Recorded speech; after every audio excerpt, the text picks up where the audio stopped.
আমি সজীব আবারও আসলাম আপনাদের মাঝে। তো আজকে একটা ভিডিও নিয়ে আসলাম আপনাদের মাঝে। আমার স্ক্রিনে দেখতেছেন একটা ভিডিও। তো এই ভিডিওটা শুনেন, শোনার পরে আপনারা কমেন্ট করেন, আপনাদের মতামত আপনারা জানান। এই মুসলিম ভাইটা কি বলল, তারপরে আমি কিছু কথা বলবো। যারা বলেন বাংলাদেশটা মুসলমানের, আমি বলবো ভাই কথাটা ভুল। যারা বলেন ওই দিল্লি ভারত ওটা হিন্দুদের, ভাই বলবো আপনারটাও ভুল। এই দুজনের মাঝেই ভাই হিংসা আছে। আরে ভাই, এই বাংলাদেশে হিন্দু জন্মগ্রহণ করেছে, বৌদ্ধ, খ্রিস্টান, তারপর চাকমা, মারমা, সাঁওতাল, গারো, বিভিন্ন জাতের মানুষ এই বাংলাদেশে জন্মগ্রহণ করেছে। আমার মায়ের 3টা সন্তান, ধরেন আমি বড় সন্তান বা আমার এক বড় ভাই আছে।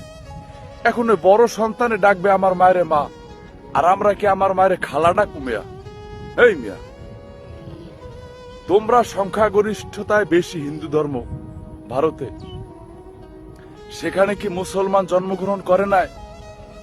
সেখানে কি মুসলমানদের অস্তিত্ব নাই? আবার এই বাংলাদেশ চরণভূমিতে মুসলমানের সংখ্যা বেশি, এখন কি এখানে হিন্দুরা জন্মগ্রহণ করে নাই? এখানে কি হিন্দুদের থাকার কোনো অধিকার নাই? প্রত্যেকটা রাষ্ট্রে যে যেখান থেকে জন্মগ্রহণ করেছে ওটা তার মাতৃভূমি, ওটা তার মায়ের দেশ। কিন্তু এ কথা বলা যাবে না যে এটা আমার দেশ, ওইটা তাদের দেশ। যে যেই দেশে জন্মগ্রহণ করেছে ওইটা তার দেশ, ওটা তার মাতৃভূমি। আমরা সাম্যবাদীর নামে অনেক কথা বলি, কিন্তু সাম্যের নামে বৈষম্য আমাদের হৃদয়ে পোষা। আসেন এগুলো আমরা দূর করি। আসলে আপনারা শুনলেন তো ভিডিওর কথাগুলো, আসলে ওনার কথাগুলো যুক্তিত আছে। আসলে আমি কোনো সব ধর্মকে আমি শ্রদ্ধা করি, আমি কারো ধর্মকে ছোট করে কোনো কথা বলি না কখনো। সবাই ধর্ম সবার কাছে প্রিয়। আমি সব সময় একটা জিনিস চিন্তা করি, সব আমরা ভাই, আমরা বাঙালি, একই ভাষায় কথা বলি, একই দেশের মানুষ, একই জন্মভূমি একটাই বাংলাদেশ, আর কোনো বিকল্প নাই।